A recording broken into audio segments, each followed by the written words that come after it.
Assalamualaikum warahmatullahi wabarakatuh. Video ini ditujukan untuk memenuhi tugas mata kuliah Asesmen Individu Teknik Non-Tes. Untuk review materi asesmen individu teknik non-tes ini, saya memaparkan 4 poin. Yang pertama ada konsep dasar asesmen teknik non-tes, yang kedua observasi, yang ketiga wawancara, dan yang keempat angket.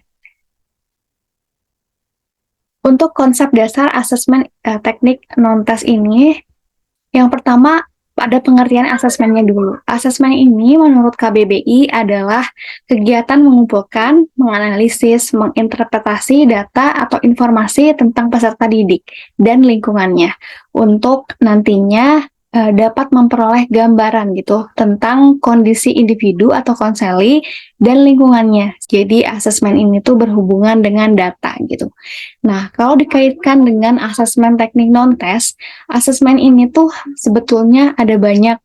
Yang pertama ada observasi, yang kedua ada wawancara, yang ketiga ada angket, yang selanjutnya ada sosiometri, terus ada daftar cek masalah atau DCM, terus ada alat ungkap masalah atau AUM, terus ada inventory tugas perkembangan. Untuk observasi ini tuh adalah metode pengumpulan data yang dilakukan oleh panca indera, baik secara langsung maupun tidak langsung. Satu kata kunci untuk menggambarkan observasi ini tuh yaitu pengamatan. Nah, observasi harus dilakukan menggunakan instrumen atau pedoman seperti skala penilaian, catatan anekdot, dokumentasi, sampai alat mekanik. Untuk fungsi observasi ini tuh sebetulnya sebagai alat validitas gitu. Dan untuk manfaatnya, untuk melengkapi informasi dan membuktikan kebenaran. Tujuan observasi itu untuk mengetahui perilaku secara mendalam. Lalu kekurangannya itu, untuk pengerjaannya tuh membutuhkan waktu yang lama gitu.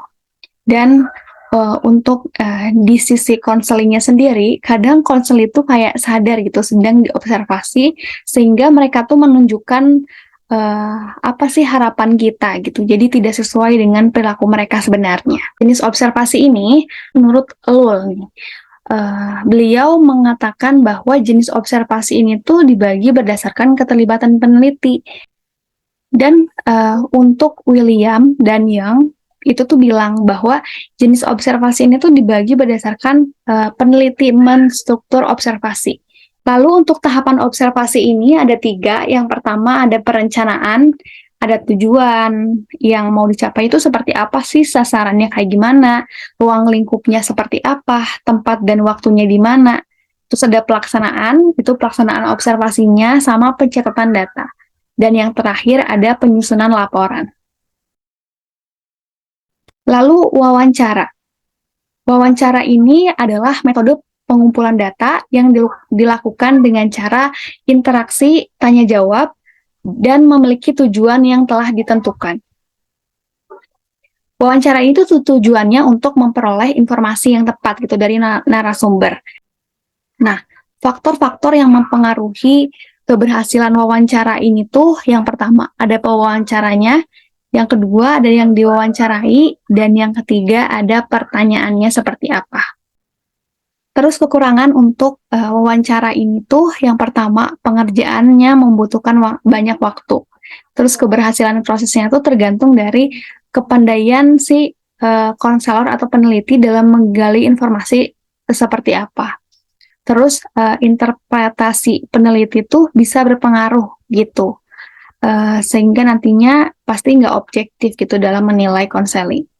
Nah, untuk jenis wawancara ini tuh dapat dilihat dari berbagai aspek. Nah, ini ada contoh pedoman wawancara dalam motivasi belajar. Lalu yang terakhir ada angket. Angket ini tuh adalah metode pengumpulan data secara tertulis yang bentuknya pertanyaan. Nah, jenis angket ini dibagi menjadi bentuk pertanyaan atau pernyataan, terus ada sumber data dan struktur. Kelebihan dari angket ini tuh yang pertama praktis, ekonomis, terus bisa anonim juga, jadi konsel itu punya keleluasan dalam mengisi angketnya. Lalu kekurangannya, misal dengan banyaknya pertanyaan angket, kadang konselor atau responden tuh kurang teliti gitu, dan belum tentu jawaban yang mereka checklist gitu ya di angket itu tepat. Jadi apa yang sudah saya paparkan, saya bisa menarik kesimpulan bahwa teknik non-tes ini tuh adalah teknik untuk memperoleh gambaran mengenai karakteristik sikap atau kepribadian siswa yang tidak dapat dinilai secara kuantitatif, secara angka, seperti teknik tes. Jadi emang berdasarkan apa yang diamati gitu. Mungkin untuk paparan review materi dicukupkan.